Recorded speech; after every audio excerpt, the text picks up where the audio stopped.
Episode 34 of the Swanglin Show. It's going down like it always does go down. Joshua P. Dunn in the motherfucking building with the Swanglin heavyweight champion, the one and only, the man who coined the term, the squad cast, that the one and guy, only, the gringo with the range out there in South Florida like a young Dan Marley. Vice Grip, what's happening, my dude? What's popping, Josh? What's good with y'all? Man, it's a wonderful evening here in Ohio. Hell yeah, likewise here in South Florida, Fort Lauderdale, you know. Oh yeah, so Swanglin 34. This time we're switching it up a little bit, man. It's gonna be the fucking championship edition, man. We're gonna fucking run it back. We're gonna get to the fucking basics, and we're gonna find out more about that fucking guy down there in South Florida that's been jet setting the world with the fucking Miami Heat representative, MrGrippz in South Florida.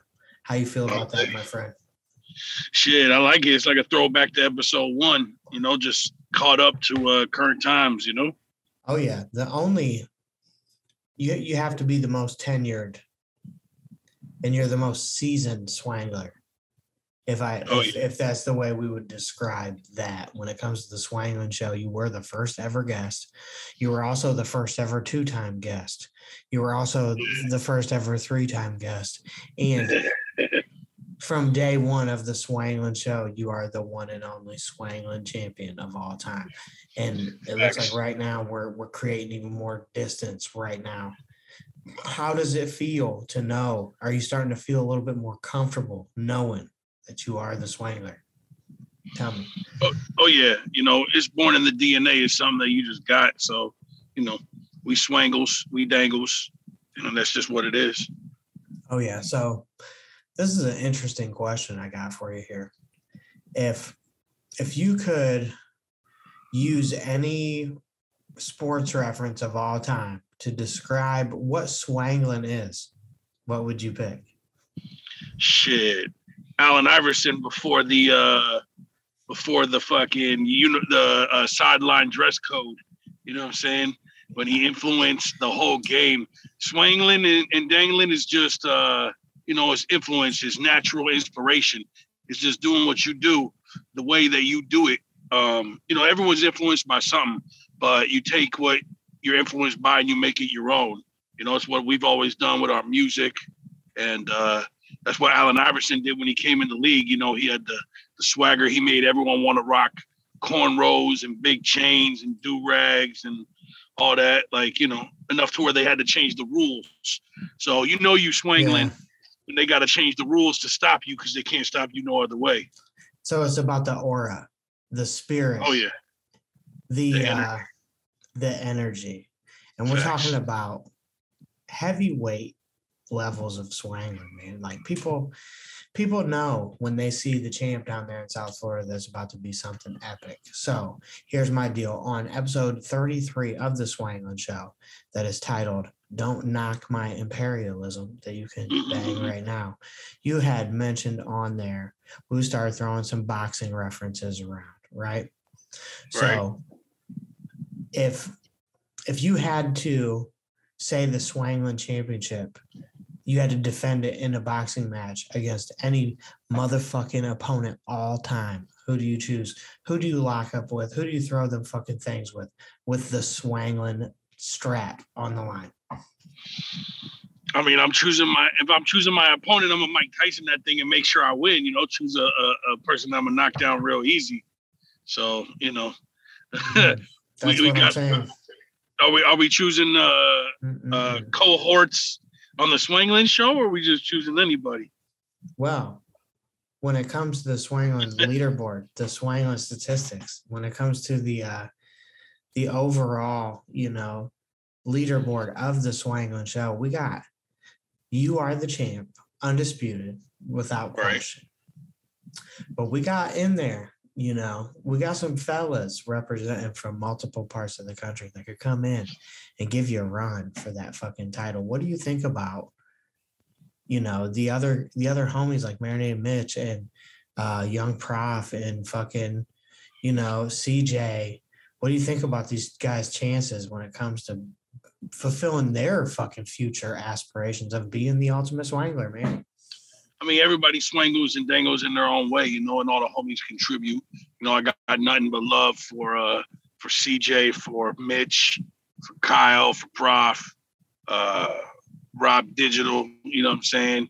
Homie EJ, like everybody who's been on the show definitely contributes in their own ways, but they ain't the heavyweight champion. You know what I'm saying?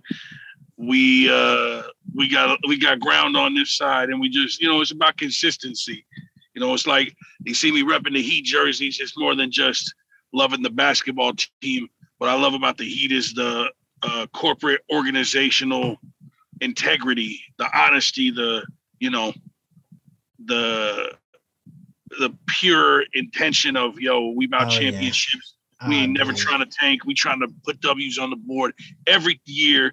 We trying to win every year. There ain't no next year. It's this year. It's now. You know what I'm saying? So that's how I get it. I get down, and that's why I vibe with the Heat so much. You know what I'm saying? I'm trying to be the Pat Riley of this rap shit. You feel me? Like, oh, dude, do you wish that you had the Pat Riley hair? You know what I mean? You just come in with the fuck. We lost that a long time ago, but Pat's got he's got the old mobster slick back with the fucking Italian suits and everything. Like, Pat's just a G. You already know that's the mob boss right there. Oh yeah, so we're gonna break down and give the listeners of the Swanglin Show a little bit of your history. You know what I'm saying? Give them some things about MrGrippz that they might not know. You know what I'm saying? I feel like the people that are listening to the Swanglin Show, they know that you're a very talented rapper, artist, drop fire music. You know what I mean? People know this about MrGrippz down there representing in the South, right? But I don't think people know as many things about like your interests per se, or what does the champ do on a day-to-day? Do you eat breakfast like regular people? We gotta know. Well, I mean, I can't give away too much, but because them FBI and CIA boys might be listening, so they're building them files. But one secret I will give away is I'm not actually a person. I'm really an electric space octopus in a human suit. So.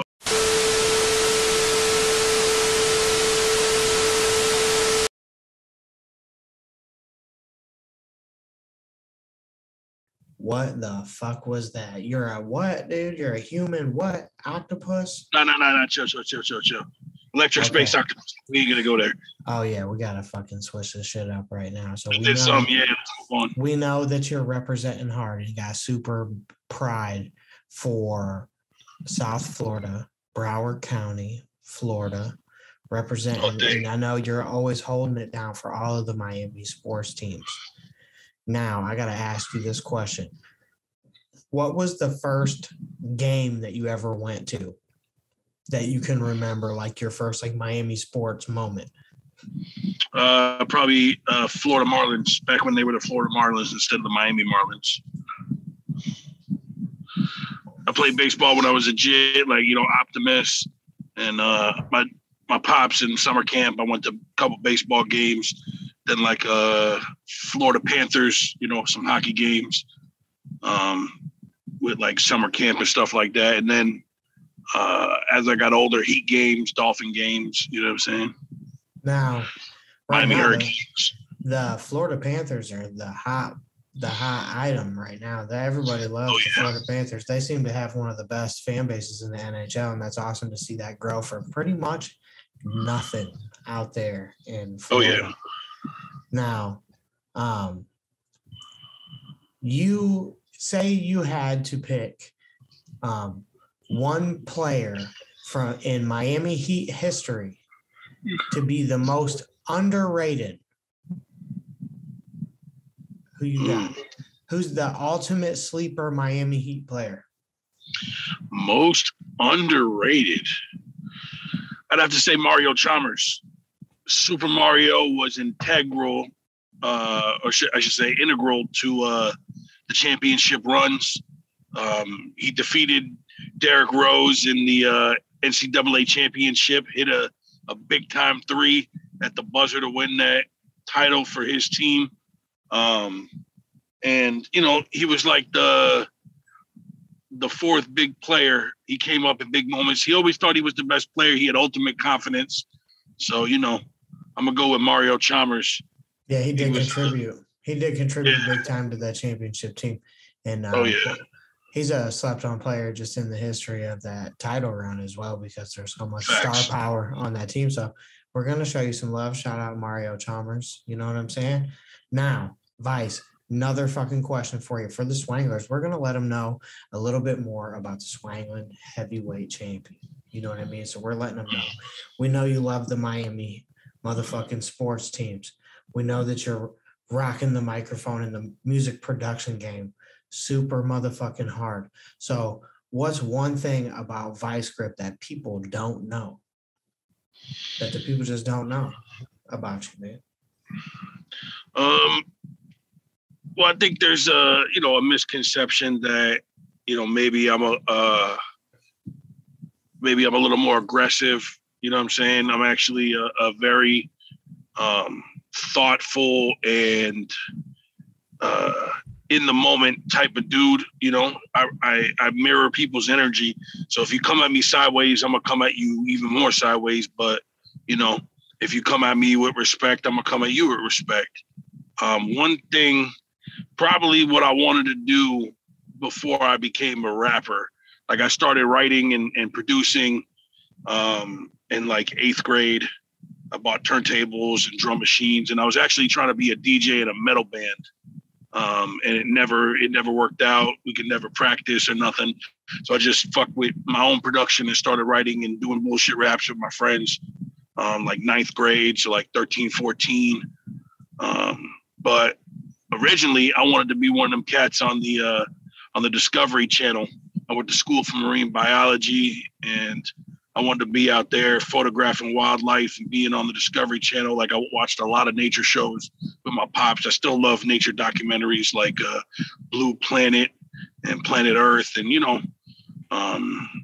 anything with David Attenborough is going to be fire if he's narrating. But, I follow big cat zoologists like Kevin Richardson,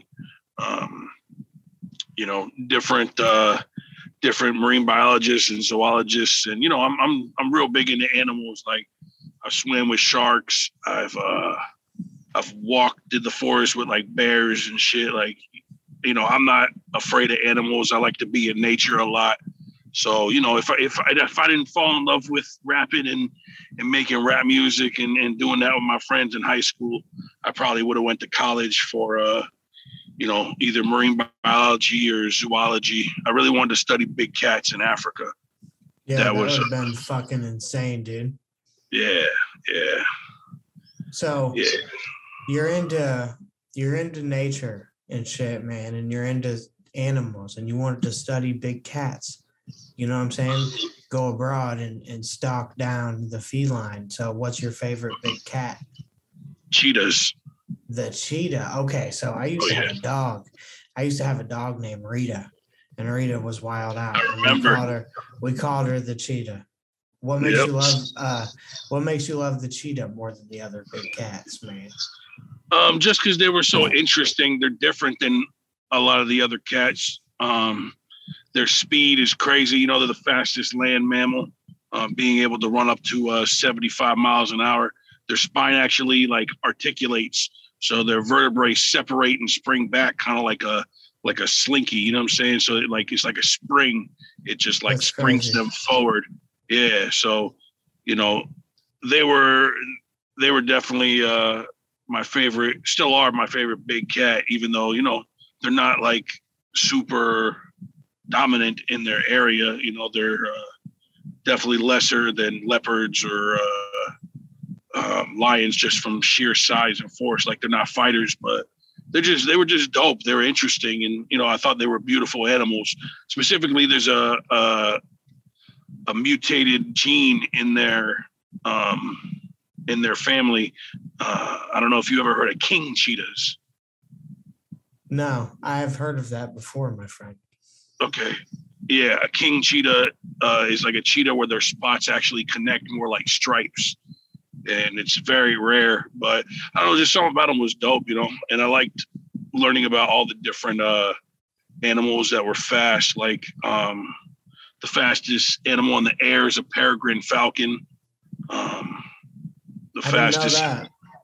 Yeah, the fastest in the oceans, swordfish, and yeah, I mean, just nature in general, animals in general, always interested me. You know what I'm saying? You like the speed. You like the motherfucking big cat. Yeah, that's why I bought a fast car too. You know what I'm saying? So we can go fast. We like speed. Yeah. Fucks with it. That is like a South Florida thing, man. I just feel like when you're there, and anybody that's ever been there, especially people that live there, know that there's just this element in the air. This different type of environment that you can be in down there in South Florida with that beautiful weather. And I don't blame you for wanting to go fast, my friend. It's fast life down here. Definitely fast. I gotta ask you this question. What is your favorite hip hop album of all time? East 1999 Eternal, Bone Thugs and Harmony. Oh yeah, dude, that's awesome because I love Bone Thugs. Oh yeah. Ohio Stand Up. That's that's definitely my favorite album of all time. Dude, I got crazy memories with Bone Thugs. Like, I got pretty much introduced to rap music shortly before being introduced to Bone Thugs. I was really young, like super young. Mm-hmm. So like the third thing hip hop wise that I ever heard was Bone. And they're from Ohio, and so am I. And I was like, this is the coolest shit. This is the coolest shit I've ever fucking heard in my life. The fucking music is amazing. Of course, those albums stand the test of time, dude. They're fucking bangers. Word, for sure. That is a great choice. I co-signed that choice. Oh, yeah. Yeah, I grew, a lot of cats, when we were young, it was like, we were listening to Biggie or Pac, but I was always a group person. So I was like, I listened to Bone. And people were confused. And then, it was like Bone, Wu-Tang, Do or Die, 3-6 Mafia, 8-Ball and MJG, UGK, Dog Pound, fucking. It's something about the dynamic of the group setting. Like, you were before, when you first came into the music game, you were in a group. Same thing with me. I was in a group. There's just something about that multiple styles dynamic when it's different creativity, because then there's always like these little friendly rivalries, and if you're on the song with somebody else, you got to make sure that you don't get outdid on the song. So there's like a little competition, makes everybody want to bring their best game to the table. So we're talking about you love the Bone Thugs and Harmony. They're clearly your favorite rap group, right? Facts. Yep. Of all time, what is your favorite Bone Thugs record of all time song? Individual song. Oh man, there's so many good ones. I guess I gotta go Crossroads. It was the biggest, the remix. Like, they had the original. Yeah. I actually have a cassette tape with the original on it. When Wally had passed, and they just did it for Wally and I think Wish's uncle. But then after a couple more people passed and Easy passed, they wound up remixing it, which the world heard as the huge record, that everyone knows. That's actually the remix. The original is a lot different. Yeah, it is. It is a lot different, and they're both great, though. I like both of them. But like you said, there's a reason why the second version is the ultimate mega smash hit. That's got to be one of the biggest songs in hip hop history. Oh yeah, it broke back when CD singles were still a thing. It broke the Beatles record for fastest and highest grossing single of all time, and Paul McCartney got salty. So if you go in the liner notes, the liner notes of Busy Bone's first solo album, Heaven's Movie, he's got a fuck you to Paul McCartney in there because how salty he was that Bone broke the Beatles record and shit. That's fucking fantastic, dude. Because look, if you're gonna be out here, listen here, Paul McCartney, you little son of a bitch.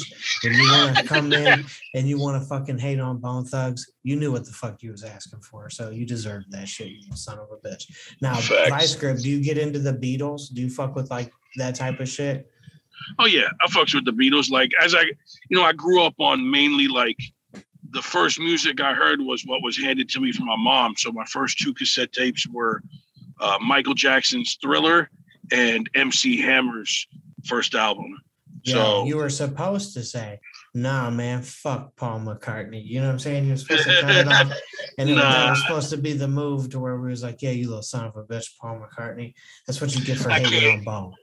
I can't, he can hate, but I can't hate. It's not in my nature. So, like, I got to give props. After I got older, I got into the Beatles, especially when I started doing, like, acid and mushrooms and shit. Fucking psychedelic rock was definitely big on the playlist. But, I'm more of a Jimi Hendrix type dude than anything. Hendrix was the man. And Hendrix and Santana, quality guitarists and great music. But, 80s, late 80s, early 90s, I was mainly on like rap music. I fucked with Michael Jackson. And then down here we had what was called Miami freestyle music. Now, freestyle music was like roller rink dance. It's like early EDM, but mainly like break beats, stuff that you hear in the roller rinks, like, Africa Bambaataa type shit, but, chopped up and different. Rest in peace to Uncle Al. Uncle Al was a DJ that was out here doing it big. He wound up getting murdered, but he was one of the biggest Miami DJs that was really cutting it up. There was a bunch of legends out here. DJ Magic Mike, super slept on. One of the best turntablists of all time. You know what I'm saying? I love all different kinds of music, so I can't hate. Oh yeah, and while you're going down the pipeline talking about them different DJs from that area, man, what about dude that was doing the open mic joint out there? You know what I'm saying? Yeah, rest in peace. Yeah, rest in peace to DJ Bass, legend. He was actually a boxer and an MMA fighter too. One of the first to use the original MMA gloves. They adopted it from him, the fingerless gloves. And his name was Melton Bowen, but he went by DJ Bass. Him and Fresh Kid Ice from 2 Live Crew had an open mic that everyone in Miami came through. I mean, when Pitbull was hustling his mixtapes, he hit the pipeline. When Rick Ross was first jumping off, he hit the pipeline. Trick Daddy, I met Piccolo out there. A lot of people don't know about Deslock Piccolo, little juke music down in Florida. We got a different vibe. We got that juke music. So if you don't Miami, Fort Lauderdale, juke shit, like how Houston, back in the days when Houston was chopping and screwing with DJ Screw, they turn the music down and slow the tempo down so you could ride to it. We would take records and turn them faster. Make them faster so you could dance in the club to them. Motherfuckers would sound like chipmunks, but you be out there juking and shit, smoking Black and Miles and getting loose, and the chicks would be going crazy with the booty dancing, you know what I'm saying? That's what we was there for. Be on the walls, posted up, smoking this shit, the chicks dancing. I can smell it now. Everybody smells like faintly like burnt Black and Mild cigar fucking filling and lemon scent, fucking backwoods starts. With Reggie's in it, and fucking smell some coke in the air, call it boonk, you know what I'm saying? Smoking that shit, fucking boom, and cocoa butter. See, there's like the history that Miami scene played in the forming, or in the industrialization, I guess you would say, of hip hop, when when the record company started to actually invest in fucking artists and give people pushes and you were able to purchase products all over the place and shit. Miami plays a huge role in that deal. So who is your favorite Miami artist of all time? I mean, you got to go Trick Daddy. Trick Daddy was the OG, you know what I'm saying? JT Money was dope. Pitbull was dope, especially when he was doing the street shit. He could really spit. But Trick Daddy's an OG, you know what I'm saying? Trick Daddy really put us on the map with the gangster shit. And he broke a lot of artists too. And then, you got to look at it from the business side, the independent shit. Like, he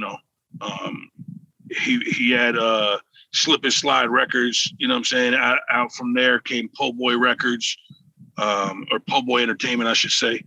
But, like, Trick is really the OG of this shit. He's the one that's got, got us popping for real. At least on the rap tip, because, like, everyone was doing the rap thing in the 90s, but mainly we had DJs. The DJs were the famous ones. I mean, DJ Magic Mike was going platinum with no rappers on his shit. It was just break beats and scratching, you know what I'm saying? And you bought it because you wanted the subwoofers in your car to go crazy because he had the crazy bass, you know what I'm saying? Like, he had the perfect name. You know what I mean? It just fit perfectly, and that's why he's moving the units out of the trunk. Florida is still heavy in the fucking hip hop game. Always will be heavy in the hip hop game, dude, as far as I'm concerned. Yeah, I mean, you see like Rick Ross and all these cats. I mean, a lot of people don't respect the South for the lyricism, but we got bars down here. It's the only reason. Like when 50 was taking Rick Ross's baby mama shopping and shit, I'm like, yo, I thought he was gonna 50 Cent him. You know what I'm saying? Ruin his career, do all that. But Ross came back with them cold diss tracks and survived off his bars like a real MC should. You know what I'm saying? Like you can go into, was he really, you know, everything he portrayed, or that's a whole different story. But if you just talk about bars, like Ross could spit, you know what I'm saying? He survived in the game from cold-blooded, you know what I'm saying, just lyricism. Yeah. I feel like he is very slept on as far as his lyric game, because, you know, a lot of the earlier material was more repetitive, more up-tempo, different type of shit. But if you dig into Rick Ross's catalog, you might be surprised. You know what I'm saying? Because dude's really got some heat on deck, without question. Oh, yeah. So we're in here and we're talking on episode 34 of the Swanglin Show with the Swanglin heavyweight champion, MrGrippz, Vice Grips. We're giving you a behind the fucking scenes lifestyles of the rich and famous with the fucking Swanglin heavyweight champion of all time. Hell yeah. So this is what we got to do on the Swanglin Show, episode 34. We're going to talk about your new album that's coming, man. Drop some gems on the people about what you got coming for them. Well, I've been working on this for a while. A lot of these songs I've had in pocket, and, you know, really I took a little break from music because I was finishing up a 4-year trade program. You know, I do construction, and I was finishing my 4 years in school. First 2 years was kind of easy. So I was, you know, dropping singles and kind of being out at the open mics and everything. But then I fell back a little bit the last couple of years to finish up the school and to get my license, my electrical license, and, you know, really, really push in my day job, which is, you know, construction. Right now, I just got I was in the field, you know, helping to build buildings. I built over 100 buildings in South Florida, from like, I did work at Dolphin Stadium, Margaritaville, Hollywood Beach, the W Hotel, like 16 different hospitals, 20 something schools, you know what I'm saying? Like just a bunch of projects, which I'm very proud of, and was cool. You know what I'm saying? Like I discovered that side of myself in my early 20s. It actually kept me from either dying or going to prison, because I was on a self-destructive path, you know, just trying to be the toughest cat out in the streets, and that shit ain't gonna lead you to nothing good. So I got into construction, and I fell in love with working outside and building things with my hands, and then seeing the finished product, you know, beyond, and people using it. And you're like, yo, I did that shit. Like, so that was cool. So I finished schooling and took an office job recently. Last 2 years, I've been doing project management and estimation for a contractor down here. But, you know, I've always been building. I always have beats lined up. I was doing paid features for other artists that found my shit, and just promoting, you know, dropping singles here and there or whatever. But since last August, I've been recording with my homeboy, the J Hex Project, who's a super dope MC, originally from the Bronx, yeah, sure. But he's been living down here in South Florida for the last, 15 years or something like that. But he's been engineering my album. I've been working on the beats and writing the songs. We're pretty much, I think we got 8 or 9 songs recorded out of the 12 or 13 that I'm gonna do. So recording's almost done, and then we're gonna go into the mixing and mastering phase. But the album's called Outlaw Evolution. It's my second album, my first one under the name MrGrippz. So my original first album, my first solo joint, because I was in a group. I never intended to go solo, but things kind of, after we got off tour and the labels started calling and throwing money at us, it kind of broke the group up. You know, egos and money kind of just pulled everything apart, and different life positions. Everyone was doing different things in their lives and making things shake for themselves. So I broke out and went solo and dropped The Bear Jew Lives in 2013. So 9 years ago. And that was under my old rap name, Vice Grip. You know, due to search engines not popping up with my shit, I shortened it to one of my nicknames because I've always had, you know, like Wu-Tang, the Wu-Tang influence. I always call myself several aliases, you know. Look, if you're making music, look, if you're an artist and you don't have 17 aliases, what the fuck are you doing? Exactly. So, you know, you listen to all the back catalog mixtape shit.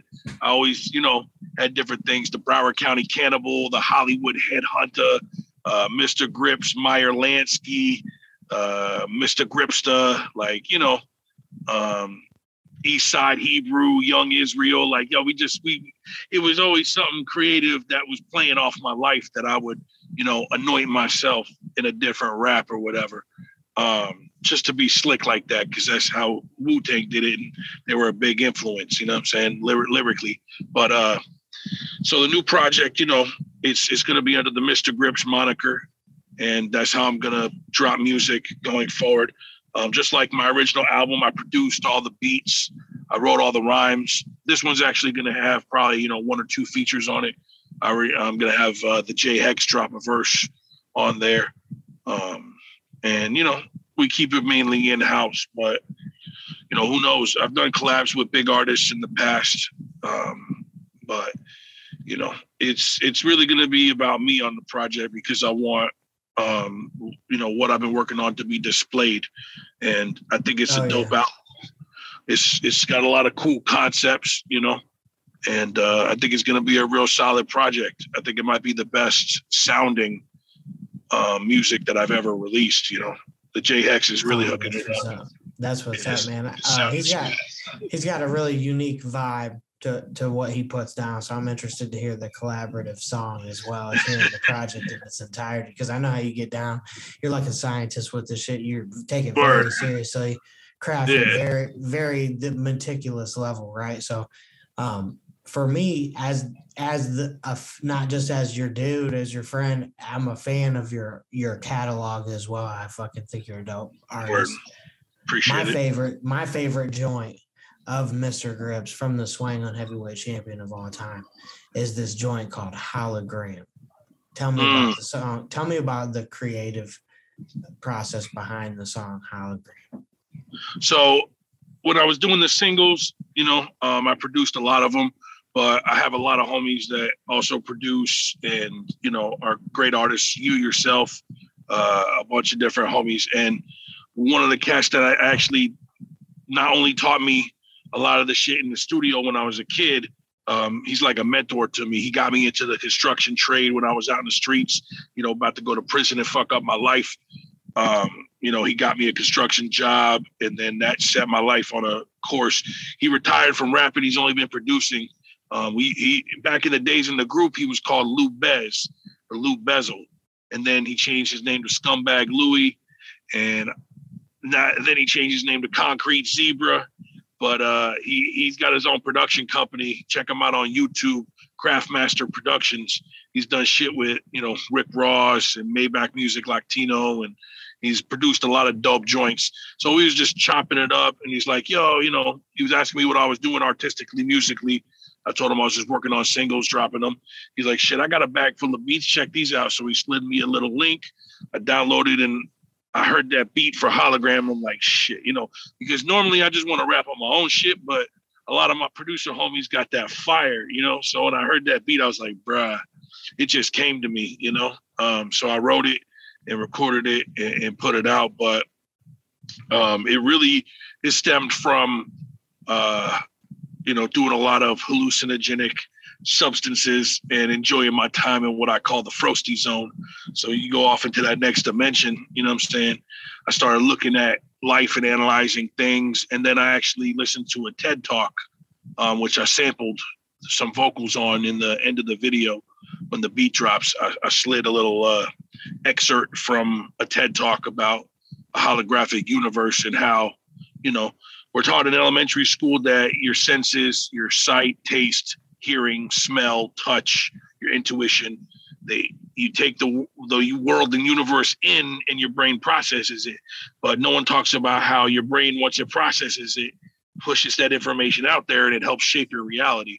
So, how you feel and how you think about things really helps shape your existence and your perspective. So I wanted to put that in that track, Hologram.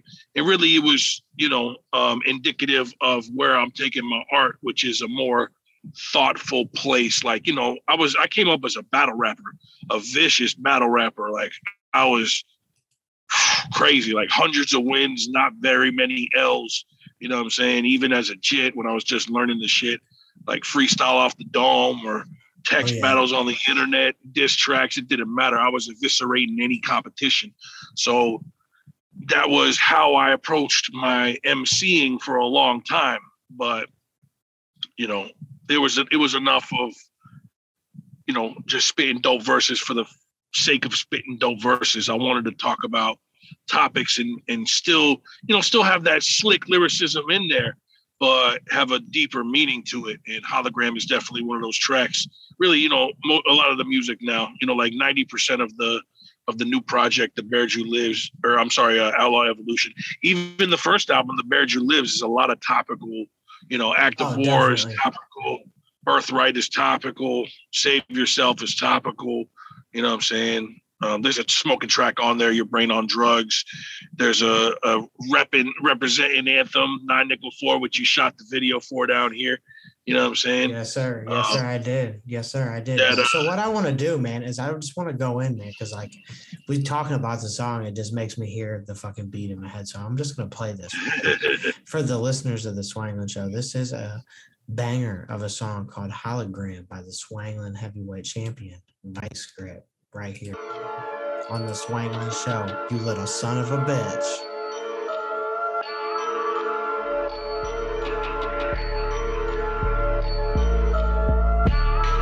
Our reality's a hologram. Light guides us through these holograms. Life rises when our thoughts expand.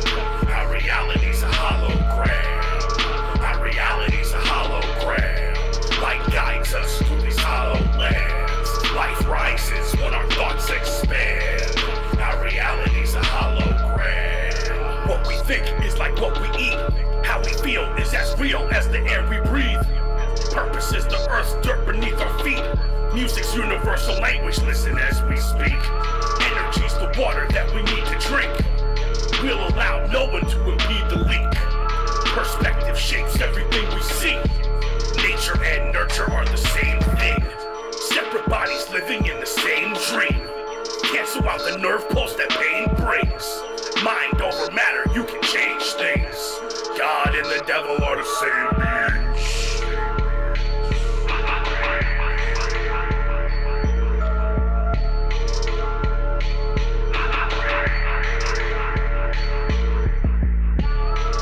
Our reality's a hologram. Light guides us through these holograms. Life rises when our thoughts expand. Our reality's a hologram. Our reality's a hologram. Light guides us through these holograms. Life rises when our thoughts expand. Our reality's a hologram. Creation made of clay. You are yours to define and design every single day. Even if you lose your way, connect your mind to divine alignment within this human space. Don't destroy, go create. Every line in your life story is written with words you say. Manifest the great escape. We must try to realize the power of the thoughts we make. Every day, the phoenix rises from the fires, leaving behind the ash of change. Inspired, I close my eyes and pray. The bright light at the end of the tunnel can help guide the way.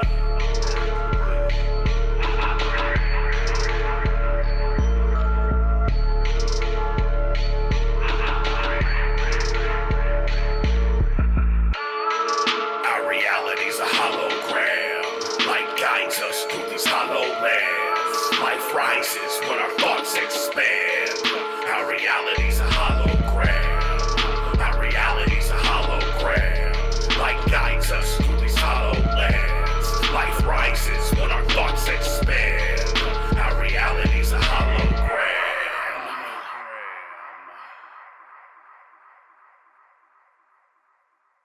don't just passively perceive the world, we actively generate it.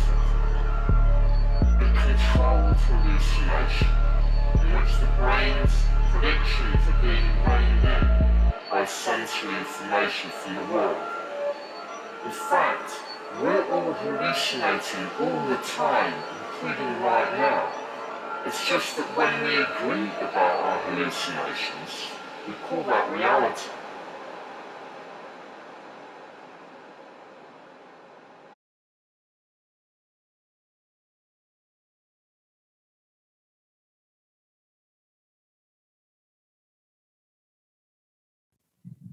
I was muted.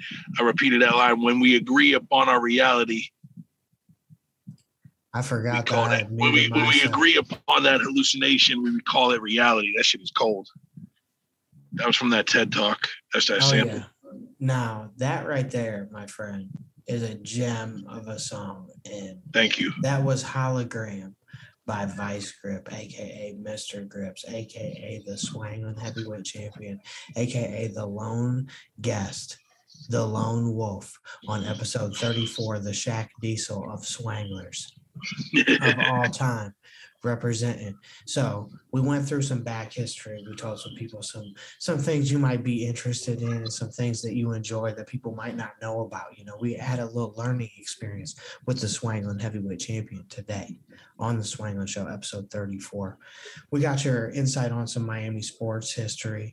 We got your insight on some Miami music history, just some things that have enriched you as an artist and in your area about having cultural influence and stuff on you, the things that help guide and mold an artist. You know what I'm saying? And I think it's dope that now the people that are listening to the Swanglin Show, man, they can go to their iTunes, man. They can pull out that Spotify, or they can pull out whatever it is that they use to listen to the music, man. They can type in MrGrippz with 2 P's. It's a double P. You know what I'm talking about? All platforms. Oh, yeah. All platforms. You type that in there. You get you a couple of dope albums worth of fire. You get that retrograde album from myself and MrGrippz on some tag team duo, Batman and Robin. Oh, yeah. Shit. You get that shit popping and you download the shit and you consume it. And now they'll be able to feel it a little on a different level. You know what I'm saying? But now, now that we've rehashed the past, we have to close out episode 34 of the Swanglin Show. We're going to keep it short and sweet. We need to know going forward. You got the floor right now to lay down that scathing, back peeling, fucking straight up cutthroat promo on your opposition. Marinated Mitch is coming for the title. Standing Up with Junior is coming for the title.